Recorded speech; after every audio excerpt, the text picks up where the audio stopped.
여러분 안녕하세요. 별별 이야기의 한경진입니다. 여러분은 가족이나 친구에게 메시지 자주 보내시나요? 최근 한 인터넷 사이트에서는 외계로 문자 메시지를 보내는 서비스를 실시했다고 하는데요. 과연 이 문자를 받을 외계인이 있는 걸까요? 오늘도 우리들의 궁금증을 속 시원히 해결해 주실 이태영 교수님 모시고 이야기를 나눠보도록 하겠습니다. 안녕하세요. 네, 안녕하십니까. 미국에는 한 벤처 회사거든요. 네. 론시그널이라는 회사에서 이제 외계인한테 문자 메시지를 보내는 그런 서비스를 한다. 네. 예, 상당히 그 멋있는 얘기도 같기도 하지만 정말 그 문자 메시지가 전달될 수 있을지 네. 그건 모르겠습니다. 목동자리에 있는 그 글리스 526이라고 하는 별인데요. 그 별 주위에 지구와 같은 행성이 있을 가능성이 굉장히 높다고 합니다. 거기에 이제 30m짜리 전파 망원경을 이용해서 이 문자 메시지를 전파 신호로 바꿔서 보내는 거예요. 와. 보내가지고 이제 그 별까지의 거리가 약 한 18년 정도 걸립니다. 빛으로. 네. 그러니까 왕복 36년이 걸리겠죠. 지금 문자를 보내서 거기에 외계인이 받아서 답장을 보내면 네. 지구에 오는데 약 한 36년이 걸립니다. 네. 그러니까 2049년 정도에 답장이 도착하겠죠. 네, 정말 네. 시간이 많이 걸리네요. 네, 근데 이제 물론 거기에 정말 지구 같은 행성이 있어야 되고 네. 또 인간 정도의 문명체가 있어야 되고 그 문명체가 그 전파를 해독해가지고 답장을 보낼 정도의 문명이 돼야 되겠죠. 네. 이런 조건이 다 됐을 때 30년 후에 답장이 오는데 사실 걱정스러워하는 분들도 굉장히 많이 있습니다. 많은 과학자들은 만약에 거기가 지구보다 그러니까 높은 문명의 그런 별이라면 네. 오히려 그 아메리카 대륙을 발견한 유럽 사람들이 인디언들을 죽였잖아요. 네. 우리가 외계를 컨택하면서 꼭 이틀을 만나라는 법은 없습니다. 그러게요. 에어리언을 만날 수도 있잖아요. 그래서 네. 우리가 좀 더 준비되기 전에 우리의 존재를 너무 알리는 것도 네. 위험하지 않겠느냐라고 걱정하는 분들도 계시는데 한편으로 보니까 좀 그런 것 같기도 한데요. 예, 근데 제가 보기에는 네. 거의 이거는 이제 이벤트, 쇼에 지나지 않을 것 같다는 생각이 들어요. 왜냐하면 우리 은하계 내에 별들이 수천억 개 있습니다. 그 중에 지구와 같은 행성을 갖고 있는 것들이 많긴 하겠지만 네. 수천억 개 중에서 하나 찌른 거예요. 거기에서 답장을 보낼 확률 그렇게 높지는 않고요. 아무튼 그 30년 후에는 이제 결과가 나오겠지만 아무튼 그 론시그널이라는 회사가 그때까지 남아 있을지도 모르겠고 네. 아무튼 문자를 보내는데 처음 한 건은 무료라고 합니다. 네. 그리고 이제 추가 4건마다 이제 99센트. 우리나라 돈으로 이제 1,130원 정도의 돈이 들어간대요. 네. 혹시 궁금하신 분들, 난 꼭 한번 보내야 되겠다 네. 하시는 분들 영어로 하셔야 됩니다. 영어로 하셔야 되는데 그 인터넷에서 www.론시그널.com 들어가시면 되거든요. 네. 그래서 혹시 뭐 정말 외계에 나를 기다리는 사람이 있다고 생각하시는 분들 네. 한번 들어가 보십시오. 그래도 문자를 보내고 받는데 한 36년이라는 네. 시간이 걸린다고 하지만 그래도 왠지 그런 문자 메시지 꼭 한번 보내보고 싶다는 생각이 드는데요. 네. 한번 시도해봐야겠습니다. 네네. 자, 그럼 지난 한 주에는 어떤 일이 일어났을까요? 별별 뉴스 시작하겠습니다. 미 항공우주국 나사가 4년 만에 새 우주 비행단을 발표했습니다.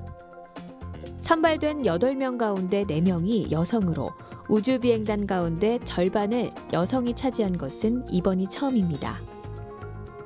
이번에 선발된 여성 비행사는 전투기 조종사인 니콜 오나프만 해병대 소령, 헬리콥터 조종사인 앤 맥클레인 육군 소령, 제시카 메어 하버드 의대 교수, 국립해양대기국의 크리스티나 해먹 국장입니다. 이번에 선발된 비행단은 오는 2020년대까지 소행성, 2030년대까지 화성을 탐사하는 임무를 수행하게 됩니다. 미국 항공우주국 나사가 4년 만에 새 우주 비행단을 발표했다고 합니다. 모두 8명의 우주 비행사가 선발됐다고 하는데요. 교수님, 근데 그중에서 4명이 여성이라고요. 네, 상당히 놀랄만한 일입니다. 네. 지금까지 한 500명 정도의 우주 비행사가 나왔는데 그중에 여성의 비율이 10%밖에 안 됐거든요. 네, 무척 적었잖아요. 그렇죠. 근데 이번에 8명 중에 4명이나 발표했는데 이제 우주 이 비행에서도 여성들의 역할이 굉장히 커질 것 같습니다. 네. 그래서 지난 17일 날 이제 그 미국에서 6,100명의 후보자 중에서 8명을 네. 선발한 거예요. 2020년대부터 30년대까지 그 소행성이나 화성을 탐사할 그런 우주인들을 갖다 선발한 건데요. 이 중에 이제 4명이 여성이었는데 그 중에 이제 한 명은 그 전투기 조종사인 해병대 소령이 있고 네. 또 한 명은 이제 그 헬기 조종사인 육군 소령, 2명이 군인입니다. 그 나머지 2명은 한 분은 그 하버드 의대 의사 교수예요. 의사분이 한 분 네. 계시고 또 한 분은 이제 우리나라 기상청에 해당되는 미국 그 대기해양국의 그 국장이 한 분 계십니다. 그래서 민간 전문가와 군인들을 섞어서 놨습니다. 그래서 17일이 그 미국의 그 최초의 우주 비행사인 셀리 라이드라는 사람이 1983년에 우주 비행을 했던 30주년이 되는 전날이에요. 6월 18일 날 최초의 비행을 했기 때문에 그래서 셀리 라이드를 기리는 그런 뜻도 있었던 것 같습니다. 그리고 이 6월은 아마 여성 우주 비행사들한테는 굉장히 뜻깊은 날인 것 같아요. 네. 최초의 우주 비행사 여성 우주 비행사였던 그 러시아의 테레스코바가 네. 우주 비행을 한 것도 1963년 6월 16일이었어요. 네. 그러니까 6월 달에 계속 최초가 나오죠.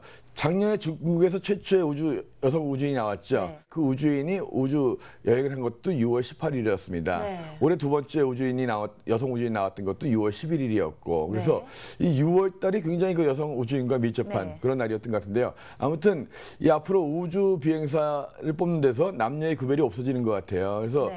우리나라 같은 경우에도 이제 앞으로 뭐 20년, 30년 지나면 우주 비행사들이 나올 수도 있고 그러니까 여성분들도 우주에 관심이 있으신 분들 이제는 우주의 남녀의 벽이 허물어졌습니다. 열심히 공부하시고 노력하시면 우주 비행사 될 수 있을 것 같습니다.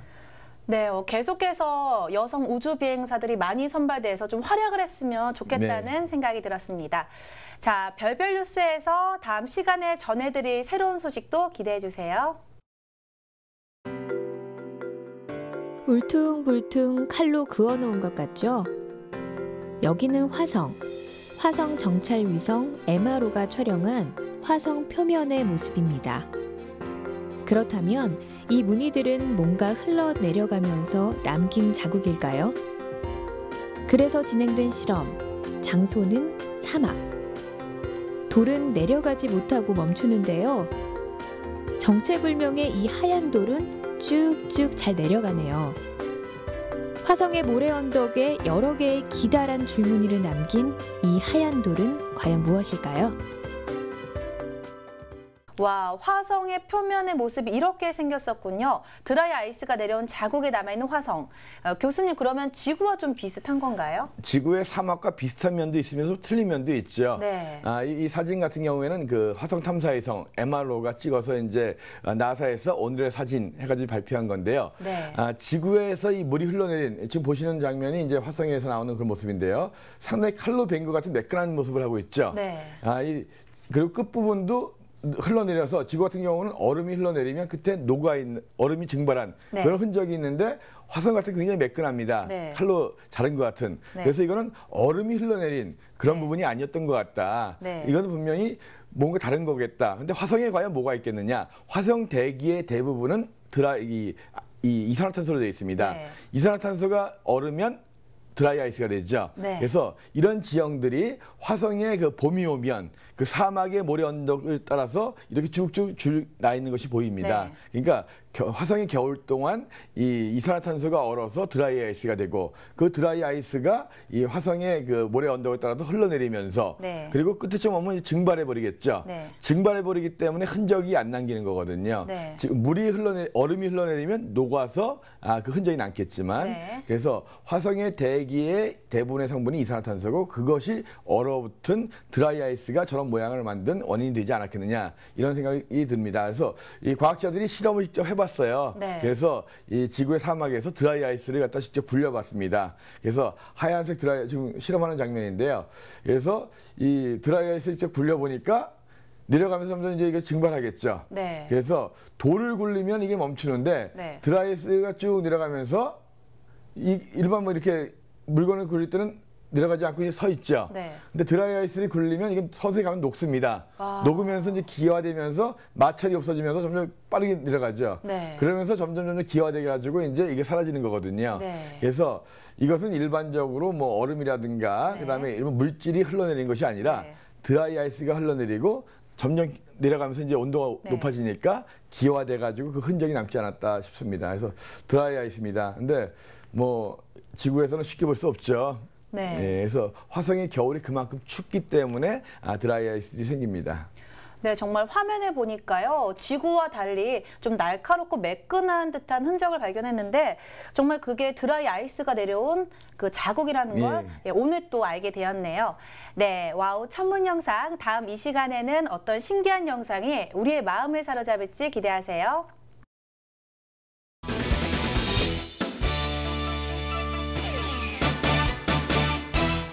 재미있는 생활 천문학 문제. 태양과 비슷한 질량의 별은 생의 마지막 단계에서 네모, 성운을 형성한다. 정답은 행성상. 하늘에서 반짝이는 작은 별. 이 작은 별들의 죽음은 아름다운 성운을 만드는데요. 만년이나 지속되다가 천천히 우주 공간 속으로 사라진다는 행성상 성운. 이 성운에 대해 자세하게 알아볼까요? 이럴 때 우리가 힘차게 불러보는 이 말. 이태영 교수님, 궁금해요. 네, 행성상 성운. 이름만 들으면 왠지 행성과 관련이 있을 것 같은데요. 교수님, 행성상 성운은 어떤 건가요? 네, 행성상 성운. 그대로 해석하면 행성 모양의 성운이라는 거예요. 네. 행성들은 둥그렇게 생겼죠. 망원경으로 보면 둥그런 행성처럼 보이는 성운을 행성상 성운이라고 합니다. 네. 이런 것들이 생기는 이유는 뭐냐면 태양보다 질량이 작거나 비슷한 정도의 이런 별들이 죽게 되면 껍질만 둥그렇게 날아갑니다. 네. 껍질이 날아가면서 그 껍질의 모습들이 둥그렇게 퍼져나가니까 마치 이 망원경으로 봤을 때 둥근 행성처럼 보인다라고 해서 네. 이제 행성상 성운이라고 하는데요. 이 껍질이 날아가고 나머지 중심에 있는 물질들은 수축해가지고 단단한 백색 의성이라는 것이 됩니다. 네. 손톱 하나의 무게가 수십 톤 정도 되는 와. 그렇게 단단한 별의 시체가 되거든요. 네. 태양도 앞으로 한 50억 년 후가 되면 이런 행성상 성운을 남기고 중심에 백색 의성으로 이제 생을 마칠 건데요. 네. 그래서 이 둥근 모양의 성운 가운데 작은 점이 있습니다. 네. 그 점이 백색 의성이라고 하는 거고요. 아, 네. 예, 그래서 보통 이 성운은 가스의 모임입니다. 네. 그래서 밝게 보이는 발광성운, 어둡게 보이는 암흑성운, 빛을 반사해서 파랗게 보이는 반사성운이 있고 네. 이렇게 태양 정도 되는 별들이 죽은 다음에 둥그렇게 퍼져나가는 행성상 성운이라는 것이 있는데요. 행성상 성운의 가운데에는 꼭 점이 있다. 네. 그 점은 백색 의성이고요. 네. 이 행성상 성운은 동그란 경우도 있고 막 이것이 네. 막 전체적으로는 둥그런 모습이지만 막 중간에 깨진 듯한 이런 모습도 있어요. 왜냐하면 좀 불규칙하게 불규칙하게 이제 중간에 폭발이 일어날 수도 있거든요. 네. 아무튼 전체적으로 둥근 모습이면서 중심에 백색 의성이 보이면 그것은 행성상 성운이다 이렇게 부릅니다. 네, 오늘 또 새로운 거 하나 또 알아가게 됐는데요. 행성상 성운이 행성 모양 같은 성운인데 네. 그 가운데는 꼭 하나 점이 있는데 그게 바로 백색 외성이라는 그렇죠. 말씀이신 거죠? 네네. 네, 알겠습니다. 여러분의 상식을 쑥쑥 키워주는 이태영의 생활천문학. 다음 이 시간에는 어떤 재미난 주제로 여러분의 호기심을 채워줄지 기대하세요.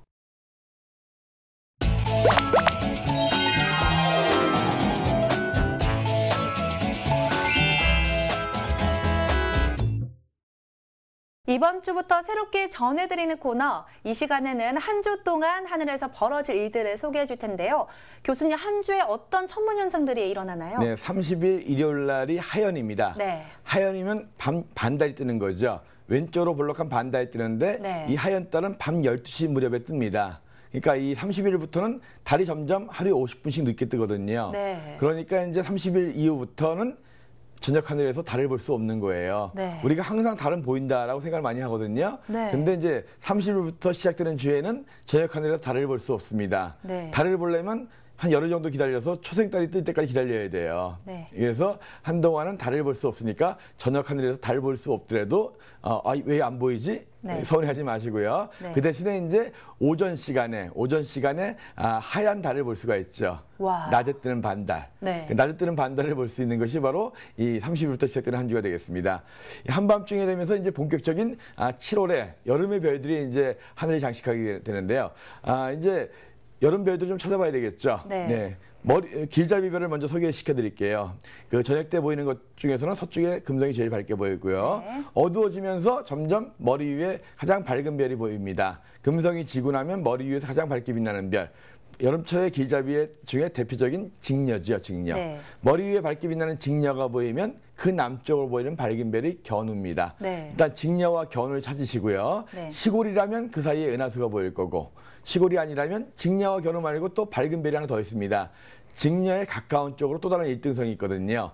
그 백조자리입니다. 백조자리. 그래서 직녀와 견우, 백조가 이루는 삼각형을 여름철의 대삼각형이라고 합니다. 네. 그래서 7월부터 본격적인 여름이 이제 시작되는데요. 여름철에 밤이 이제 덥잖아요. 네. 밖에 나와서 서울에서도 견우, 직녀, 백조는 보입니다. 네. 그래서 여름철 기자비 별들을 중심으로 별자리를 찾아보면 되겠는데요. 일단 머리 위에 제일 밝게 빛나는 거 직녀. 네. 남남북녀, 남쪽에는 견우, 네. 직녀에 가까운 쪽으로 바람둥이 제우스가 변신한 백조. 네. 그래서 여름철의 대삼각형 한번 찾아보시기 바랍니다.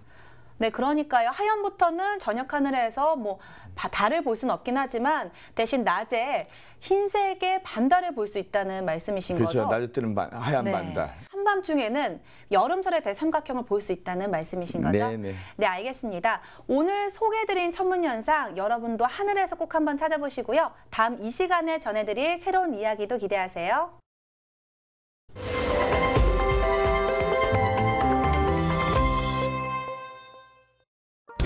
별별 이야기 오늘 소식 여기까지입니다. 다음 주에도 더 재미있고 알찬 소식으로 여러분을 찾아뵐 테니까요. 다음 이 시간도 기대하세요.